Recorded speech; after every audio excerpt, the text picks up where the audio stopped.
Well, good evening, everyone.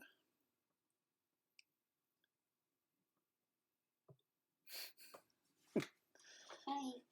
Everyone suddenly wakes up. Oh, ooh, yeah. Turn my video on. How's everyone doing? How are your years going so far? What's going on?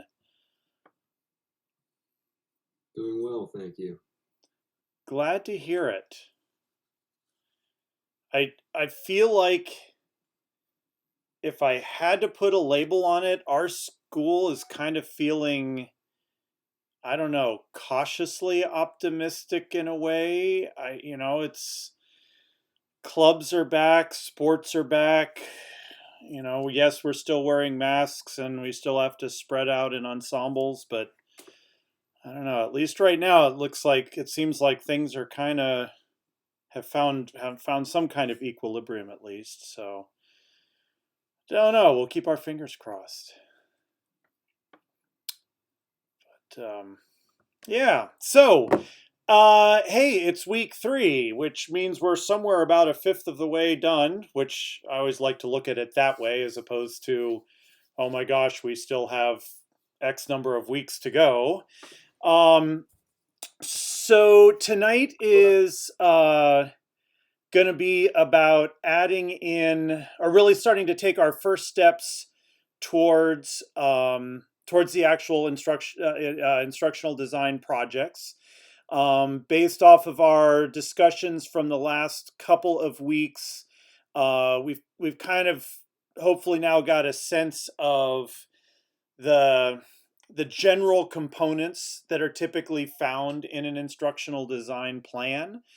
I will continue to state this out loud because it's important to me and to our department chair, is that we are not here to indoctrinate any of you into a specific model or a specific way of doing this.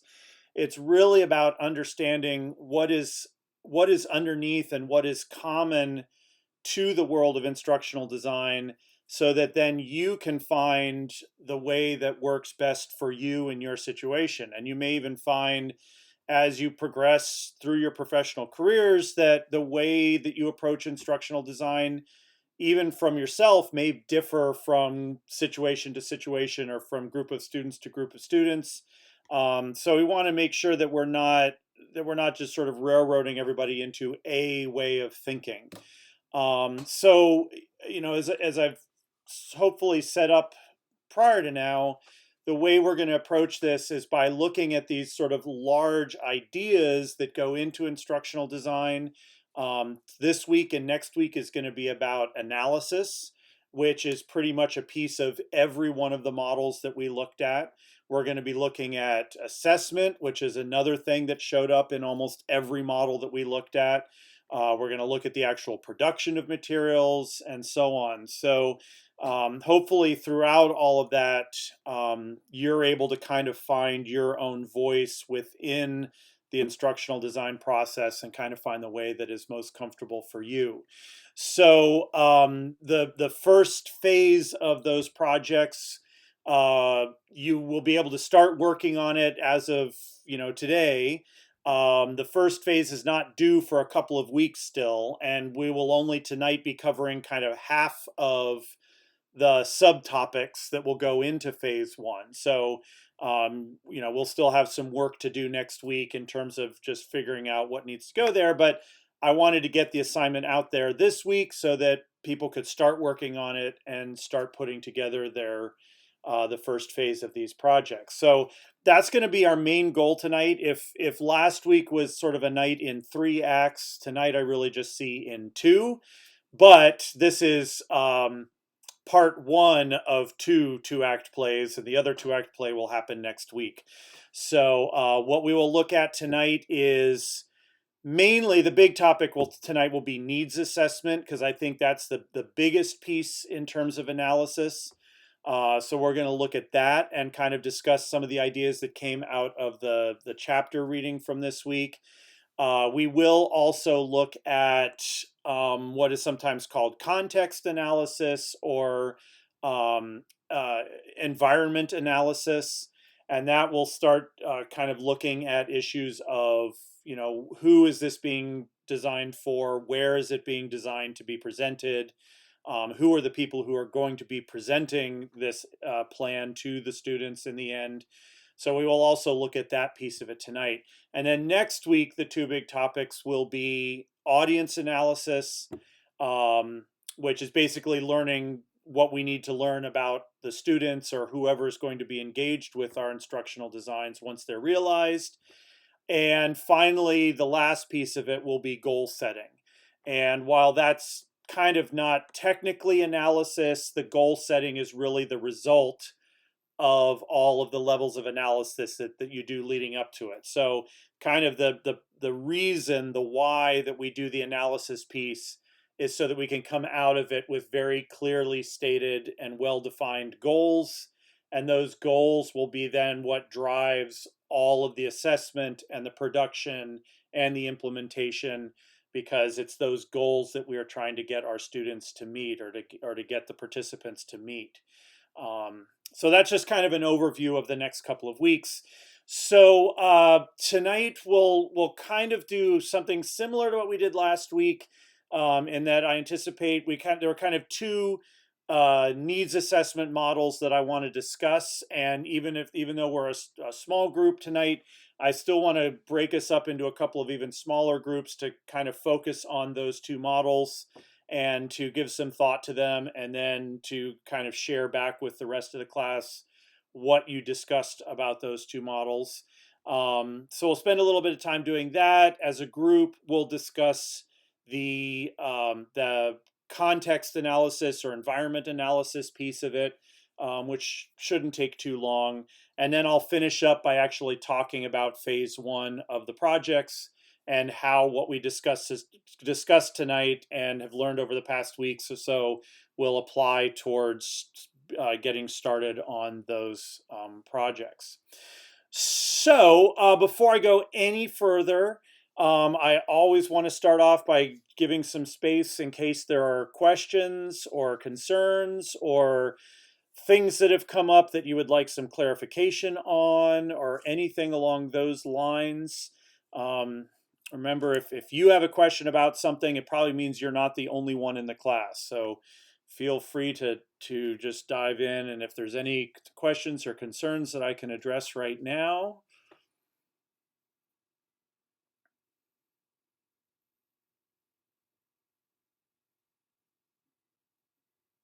I guess not. I'm trying to make effective use of wait time, which always feels so uncomfortable. And especially, I'm realizing wait time is even more uncomfortable online, because when everybody's mics are off, it is like completely silent. If you're doing wait time in a classroom, you still get the shuffling and the giggling and the movement and stuff, but it's like I need a cricket sitting next to me here or something. But okay, well, again, if anything comes up during the class tonight or after the class tonight, please just let me know so that I can help address that. So let me do this. Let me quickly just share my screen here. Doot, doot, doot. I want to share this. Get rid of that. We'll just jump over here. So, all right, here we go. So I'm going to just jump right into the discussion. The topics and objectives, are here if you want to look over them.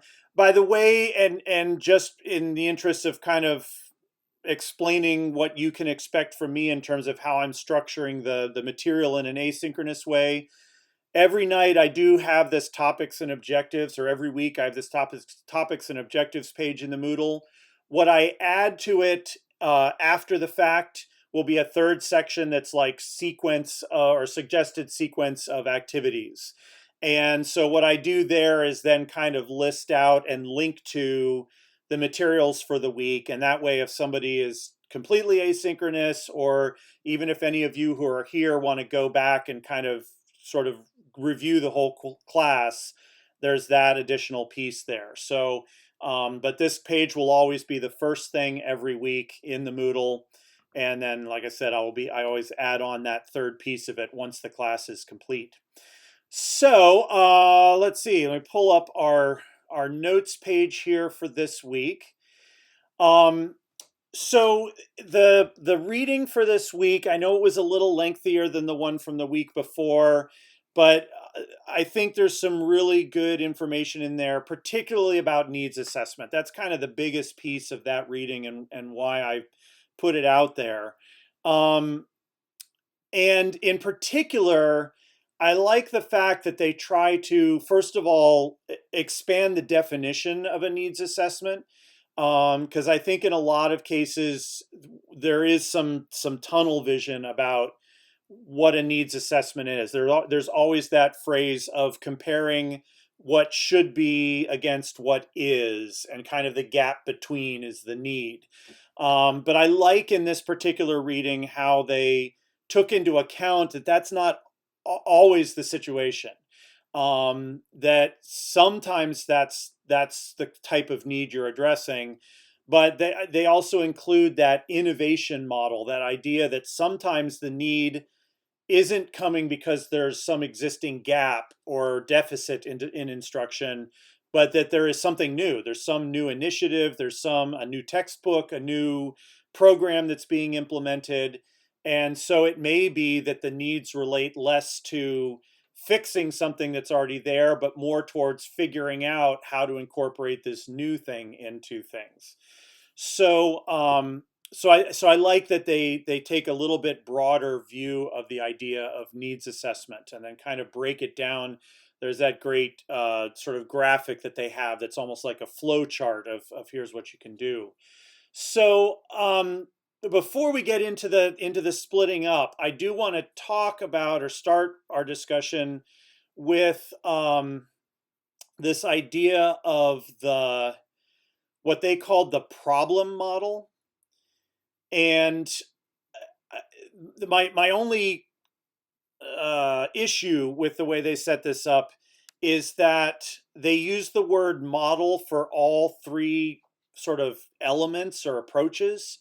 And but when you look carefully, I think the problem model isn't actually a needs assessment model. I see the problem model as like a decision gateway that kind of helps lead you towards which of the other models to use. So, is anyone just going to kind of chime in here? I don't want to be the only one talking, and just maybe just recap really quickly what they call the problem model, or what that means, or what it leads you to, or what you do with it. And yes, it's totally okay to pull the reading out and look at it quickly because we do that. So, does somebody want to? Um, I hear a yeah, mic open. I can jump in. Yes. They called it like the crisis model, and really it's that someone is like raising or like ringing the alarm and saying like, "Hey, we have a problem over here." And sometimes I was in HR for 10 years, so that was like my life. And half the time it's, is there really a problem or not? Because sometimes it's a perceived problem and it's actually only impacting one person versus, 1,000 people. And so, you're trying to determine, is there an actual problem? And then is it a problem that's related to the thing that you're trying to like teach, or the content you're sharing, or is it related to the actual student or the employee's performance? Um, and then let me just see my other notes. And then not only is it trying to determine, is the problem related to performance, or is it related to what what's going on, what you're teaching or what you're doing, but is it something that can actually be resolved through learning, because sometimes there's problems that are not related. And then determining whether the instruction for the learning goals is actually currently offered or something that you need to add in. Okay. Yeah, let me just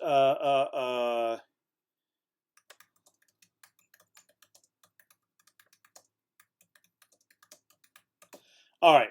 Yeah, I think you did a great job of there of kind of summarizing the little sort of the elements of their flow chart there. So yeah, I mean, the ringing the alarm, and again, with their sort of leading towards this larger idea of needs assessment, sometimes it's not technically a like, oh my gosh, there's a fire we've got to put out kind of alarm. But again, the alarm might be more along the lines of, hey, we're thinking about adding this whole new thing to what we teach in math, or we're thinking of changing the textbooks that we're going to use, or we're thinking of incorporating this new piece of software into our classes.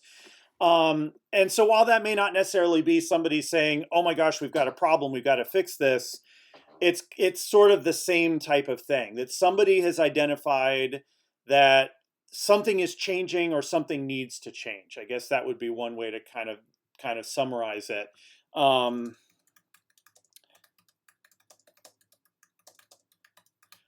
I have learned over the years that I cannot talk and type at the same time because I don't speak well then, and my typing goes right out the window. So I have to sort of do one or the other.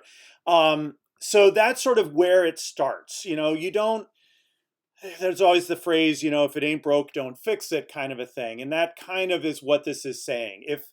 If things are happening the way you want them to happen and you're reaching all of the goals that you want to reach, then then there's really nothing to address. There's nothing that we need to design, because whatever that sort of implies that whatever design is currently in use is working, and we don't need to go to the trouble. I think the chapter starts off with that theoretical, or that sort of imaginary case study of some company that create some software and then they discover nobody buys it because there's already stuff out there that does the thing that they built. And so that's kind of a perfect example of, kind of from the beginning, you need to realize that something needs to change, or something will be changing that needs to be addressed. Yeah. And then the sort of these next couple of things, is there actually a problem or not?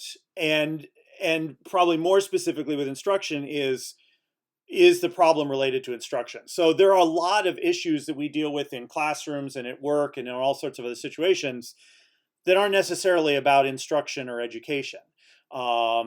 Technology issues are a big thing like that. So maybe the issue is not that the instruction's bad, but maybe the issue is that the hardware or software that the students are using isn't functioning correctly. They can't log in. The bandwidth is too small. They are behind a firewall and they can't access the pages they need to access. So yeah, those are problems, but they don't really fall under the instructional design umbrella. So that is one of the first questions that you want to ask yourself is, will this problem be solved by instruction? Is it an instructional issue? Um, and then, as Steph said, the last thing is, if you've decided that yes, this is an instructional problem, yes, it is something that is related to teaching and not to some other thing, then this final question is really the decision tree branching between the two other models. Um, is it the innovative, or is it the, and my mind is just blanking out on the other term that they use, um, there's a discrepancy model. That's what it was. um, and that really comes down to, does the instruction currently exist or not? So if you identify the problem and you realize that that problem is something that you think you're already addressing through instruction, then that leads you to the discrepancy model. That's saying, we already think we have something in place that should be dealing with this, but for some reason it's not doing the job it's supposed to. So that kind of leads you towards one set of analysis to figure out what the needs are. The other side is, oh gosh, we just don't have instruction that covers this thing. And that again could be because of a new program or a new element in the instruction. So they call that the innovative model, because in that case, you're kind of starting from scratch. So you may not you probably don't have data about where students are or where they want to be or things like that. You're really looking more at what this new need is and trying to figure out, what do we need to do in order to support that new need. So you're innovating new instruction Whereas on the other side of things, you're trying to fix existing instruction. And then that's what kind of leads us down those two separate paths of the two different models that they talk about. Um, so does that make sense? Is that, like I said, they decided to call it a model in the chapter, and like I said, I think that's a little misleading because it itself is not the model. It's not going to help you do your needs assessment. It just kind of helps point you down the correct path in terms of what kind of a need you're looking for. So it probably better would be more like problem identification or something like those along those lines instead of necessarily a model like the other two.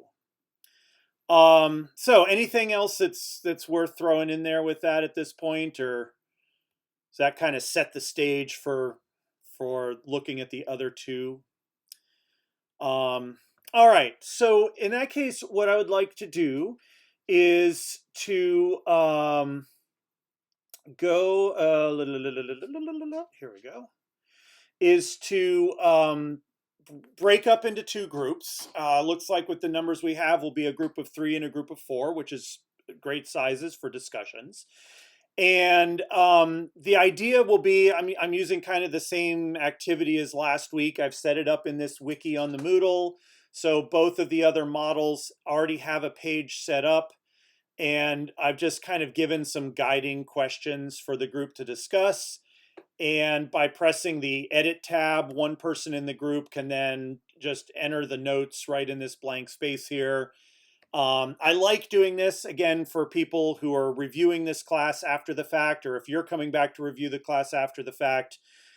In addition to having the video of us, discussing it afterwards, we also then have this page where we kind of see the evidence of what you discussed and sort of have a more permanent record and overview of it. So for both of the models, it's basically the same question. So start off with just like, what is the model? Kind of what is the approach of the model? What is it looking for? What is it based on? When is it appropriate to use this model? We've kind of already talked about that by looking at the problem decision tree, but you can talk a little bit more about that. And maybe along with that, some examples of situations where you think this, whichever model it is, might be the best suited. And particularly if you can pull examples that you've actually experienced, if you can think of times where, depending on which model you're on, either it was a case of something new being introduced or it was a case of having an identified problem that you're trying to address. So maybe just kind of discuss some of those situations, because then the last question to discuss or sort of talk about is, assuming that at this point you've got a pretty decent handle on the topic that you're going to use for your instructional design project, kind of go around the group and figure out whether what you're doing, does it look like it's more of an innovation model situation, or do you think it's more of a discrepancy model that you're going to be following?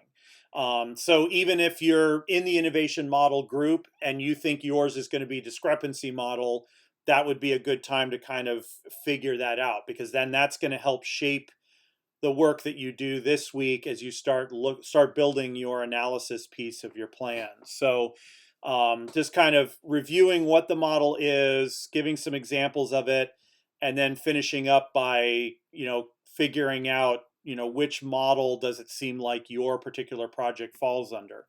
And they do point out in the chapter again that we can sometimes go too far down the path of saying it's this or that. There are certainly going to be situations where it might sit somewhere in between, and that's perfectly okay too. But I think having these kind of two concepts as at least a starting point to kind of figure out what direction and what kinds of things are you going to be looking to do for your needs assessment will be useful.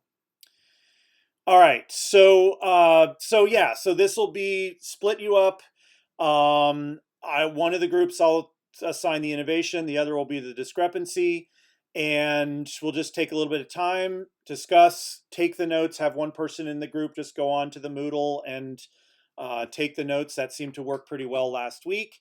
And then we'll come back together and just kind of be prepared from your group to just give a quick overview. We'll pull up the page, but if there's like one or two key points that sort of seem to be the main part of your discussion, or something in particular that came up in your discussion to share, we will have a little bit of time for the two groups to share out kind of what they discussed from their groups. So I'm going to turn off the sharing here and get the breakout sessions going. So let me see here. Let's do breakout session 1, which looks like it's going to be Anna, Jacob, Nicole, and Steph. You guys, why don't you discuss the discrepancy model? And the other group, Andrew, Cassie, Cassie and Jess, will talk about the innovation model. All right. So group 1, discrepancy, group 2, innovation. And let's see, it's 7:46. Like 15 minutes seemed to be enough last week. Does that seem reasonable for a time frame? So that would mean a couple minutes after 8 or so that I'll call everyone back, and I'll pop in and out of the rooms, and if it looks like everybody's done and ready to go, we may finish up early, but plan on having 15 minutes if you need it, or if you need more, just let me know. So yeah, we'll say at about 8:02-ish or so, we'll come back together. And here we go. So I'll see you in the rooms.